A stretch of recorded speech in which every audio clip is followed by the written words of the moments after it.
Second.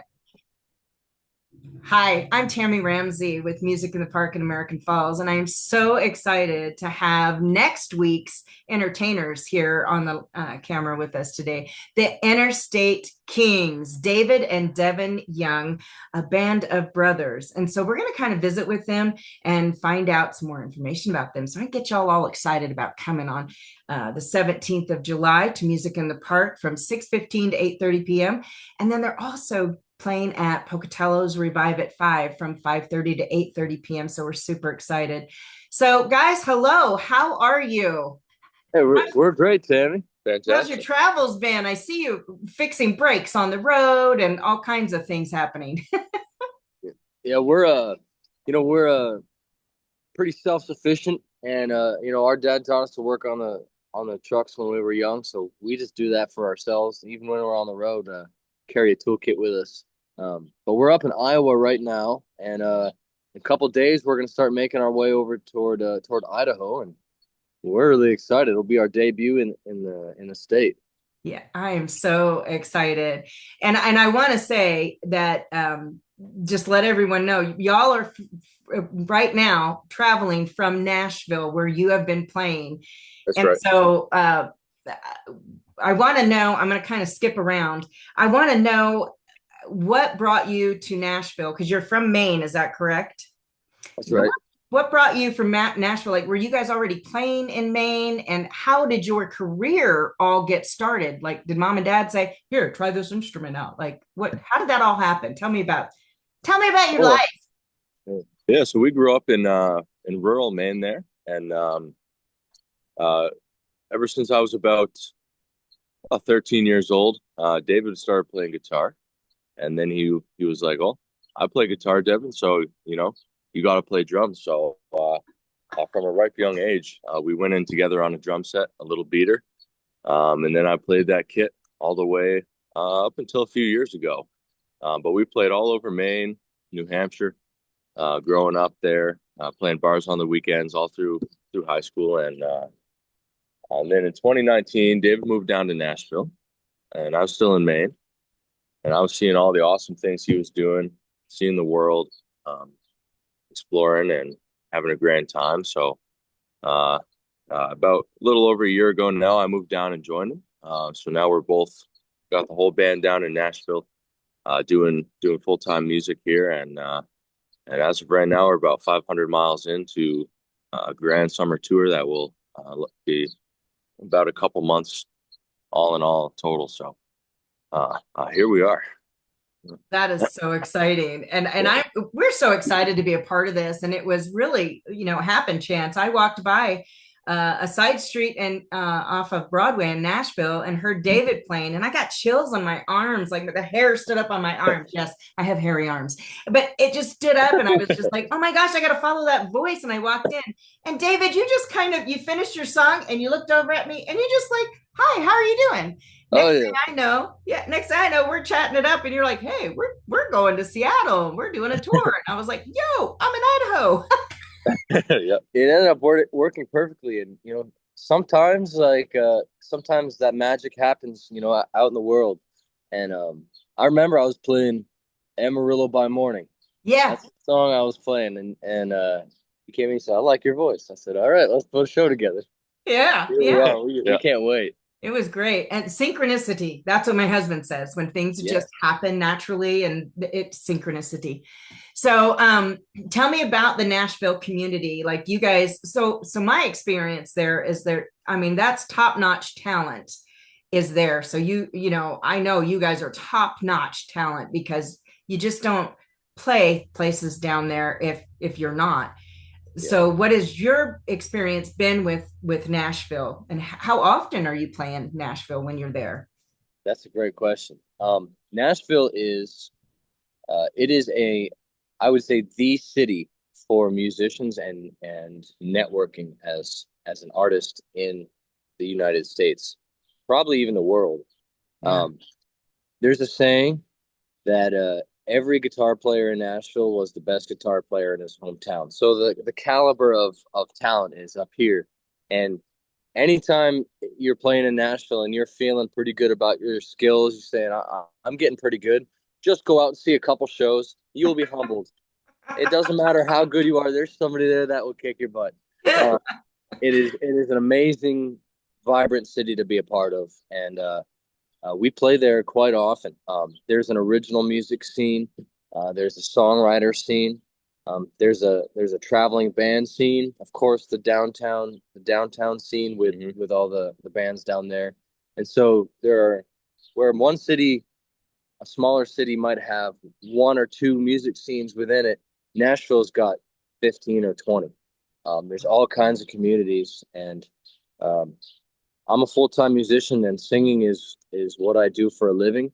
So when we're in town, I'll be singing downtown like you saw me. Devon does studio work on the drums, and then every summer we say, here's our goal for this year. We want to go here, here, and here. And so as soon as one tour ends, we start planning the next one for the following year, and we do it all ourselves, and it's a really exciting. I'd say we're living the American dream. It sure sounds like it. It really does. And then, so how many tours have you done then? How many road trips? We've done all kinds of different, we call them circuits or tour legs. Um, the last one we did was in January, and last year we did a big one from Nashville up to the Great Lakes and then over to New England. So Mm. this will be our first one out to the West Coast and the Western Mountain States. So we're making a lot of debuts this summer, and it's we don't know quite what to expect because we've never been out that way, but I think it's going to be a blast and a total adventure. Yeah, hey, I'm excited for you to come to American Falls because we have great people. You're going to love our little town and our little stage that we built ourselves with the I help of can't the wait. community. So that's the other thing that our community just comes together and it's fabulous. So we're super excited to have you come. I'm super excited to hear you guys all play together because I've not heard you all play together other than on YouTube, which I stalk you Okay, profusely. right So on. yeah, so speaking of that, I know that you have a new release coming out. Now, I don't know the name of it, but I want you to tell me the name of it. I would love to hear what this song means to you and how you guys like who's the writer, who's the like is it a collaboration? Is it just one of you? Like how does that work when you're creating music like that? Yeah, so the song is called Cat Trap, and is the latest ninth song out of our 10-song album to be fully released coming up here. But Cat Trap dropped today, as of this morning. And that one was put together in the studio by me and David here, and then another bass player that we used, Seth was his name. And we went in the studio together for 10 days, wrote 10 songs. Um, and a lot of it was on the fly. A lot of it was good rock and roll jamming together, feeding off each other and feeling the songs out as they came up. And I believe only two of the songs were previously written for that studio time. So yeah. But yeah, this is Wow. Cat Trap. And did it start? Was it just a riff that started that one? Yeah, I had a riff and a couple lyric ideas. And so a lot of times what we'll do is I'll write most of the lyrics and then I'll say, I got this idea. This is the feel I want to go with. I kind of have this chord progression. What do you guys think? And then Devin will start adding a drum beat and he'll bring the whole feel into the song. So Cat Trap is it's a metaphor somewhat of everyone's got their vices. Everyone's got what they use to get to sleep at night if their medicine or whatever, and whatever that may be. And it's a song about the importance of not letting it take you away, not getting lost in it. Um, have a little fun in life, you know.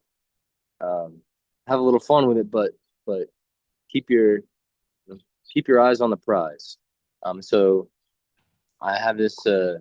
You always see these cats slinking around in the shadows at nighttime, and it's kind of like all the cats are going somewhere, and you don't want to fall into the cat trap. So um, it's kind of what that's about. It's about keeping your nose clean somewhat.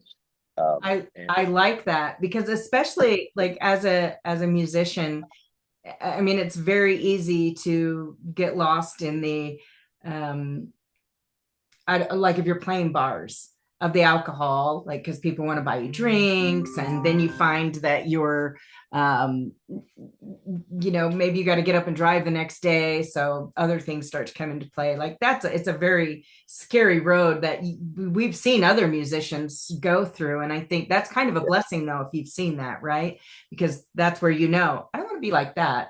I don't want to Yeah, be cat drop, six yeah, cats slinking around in the alleyway. yeah. That's right. Yeah, There are, and Nashville especially, it's full of cats. Players. Yeah. Um, when you're a musician, you see a good musician playing on a stage, and you can tell that they're a master of their craft. That's a good cat right there. And so there's been some cats that I have known over the years in Nashville, and have lost a couple. Mm. Guys I used to play with, and knew quite well. To drugs and alcohol can be a very slippery slope as well. Have Yes. fun, do your parties, um, you know, live life a little bit. But you're right. In Nashville, if you're playing every night, it can be real easy to just all of a sudden wake up and be like, wow, you know, I could be drinking 7, 8 drinks a night every night easily.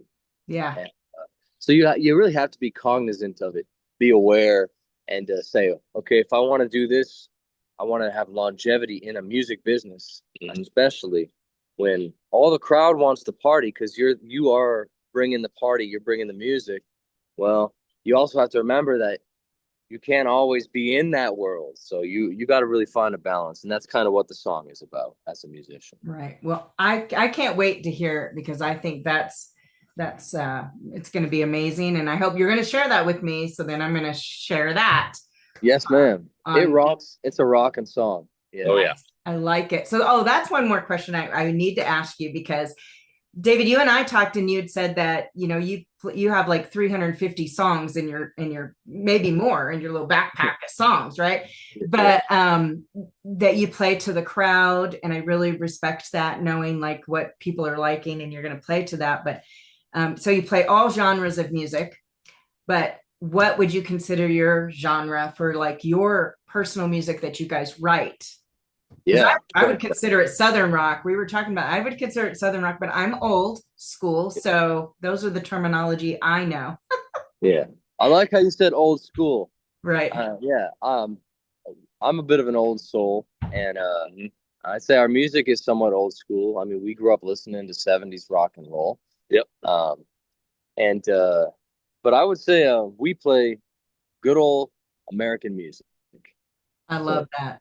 a little bit of country, honky tonk, a little bit of rock, blues, and we put our own spin on it. What do you think, Dev?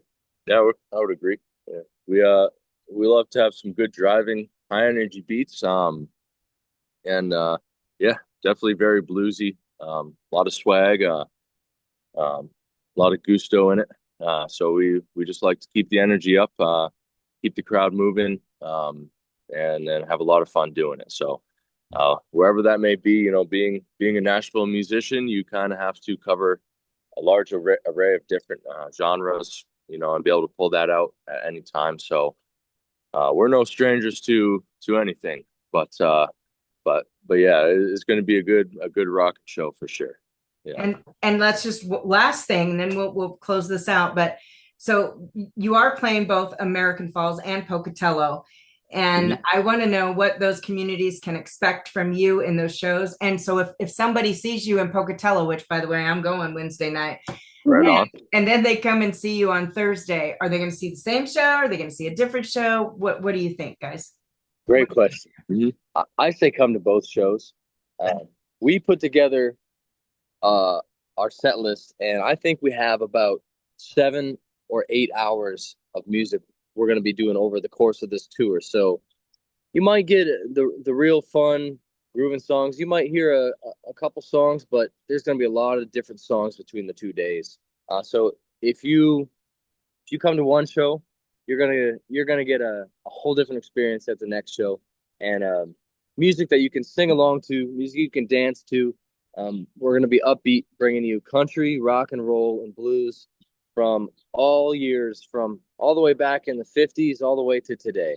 So we pick and choose our favorites that really can bring the crowd alive. We love to do that. Yeah, something for everybody. I love it. I love it. And I love you guys. I'm so excited to see you tomorrow or next week. So Wednesday, the 16th, y'all are playing at Revive at 5 from 5:30 to 8:30 p.m. and Music in the Park on the 17th from 6:15 to 8:30 p.m. And I just want to give a shout out to everybody that there's food. You don't have to cook dinner that night. Both places have craft vendors and side vendors, and we have lemon smashers. I don't know if Pocatello does. I'm just saying. And then we're going to both have the Interstate Kings, David and Devon, and then plus you have a bass player. What's his name? His name is Jack. Jack, the bass player. Jack will be awesome. Right, yeah. Playing. So, all right, y'all have a great day. Thank you so much for taking time out today to talk with me. Okay, we'll see you next week. All righty. Can't wait. Take care. Bye-bye. Bye-bye.